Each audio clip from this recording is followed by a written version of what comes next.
సొంత ఇల్లు అనేది ఒక పెద్ద స్కామ్.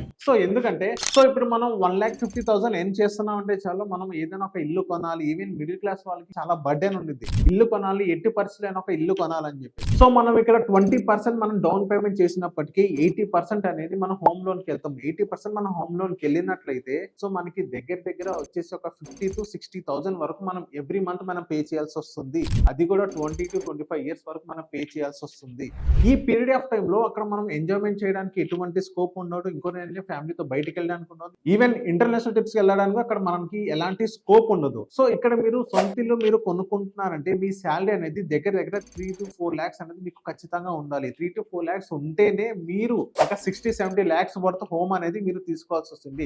ఎలాంటి ట్రిప్స్ లేకుండా, ఎలాంటి ఎంజాయ్‌మెంట్ లేకుండా, ఏ ఇన్వెస్ట్‌మెంట్ లేకుండా ఓన్లీ మీరు హోమ్ మీద మీరు ఒక్కరే ఇన్వెస్ట్ చేస్తున్నట్లయితే మీ అంత డంప్ ఎవరు ఉండరు. ఒకవేళ మీరు హోమ్ కొనాలి అనుకుంటే మీరు 1-2 సార్లు మీరు పారామీటర్స్ మీరు చెక్ చేసుకోండి. 20-25 ఇయర్స్ మీరు ఒక హోమ్ లోన్‌లో మీరు లాక్ అవ్వద్దు. హోమ్ తో పాటు మీరు ఇతర ఏదైనా ఇన్వెస్ట్‌మెంట్ అనేది మీరు చేయండి. ఈటీఎఫ్స్ గాని, స్టాక్స్ గాని, మ్యూచువల్ ఫండ్స్ గాని. ఇలా మీరు ఇన్వెస్ట్ చేస్తున్నట్లయితే at the end of the year ఎప్పుడైతే మీరు రిటైర్మెంట్ తీసుకుంటారో అప్పుడు మీకు ఒక కార్పస్ అంటే మీకు అక్కడ జనరేట్ అవుతుంది. అదే కార్పస్ ఎవ్రీ మంత్ మీరు ఒక సాలరీ అనేది మీరు విత్‌డ్రా చేసుకోవచ్చు. విత్‌డ్రా చేసుకుంటే మీ లైఫ్ మొత్తం హ్యాపీగా ఉంటుంది. హోమ్ లోన్ వెళ్ళే ముందు ఒక్కసారి 1-2 టైమ్స్ మీరు ఆలోచించండి. 3-4 లాక్స్ ఎర్న్ చేసే వాళ్ళైతేనే మీరు ఒక 60-70 లాక్స్ వర్త్ హోమ్ అనేది మీరు తీసుకోండి.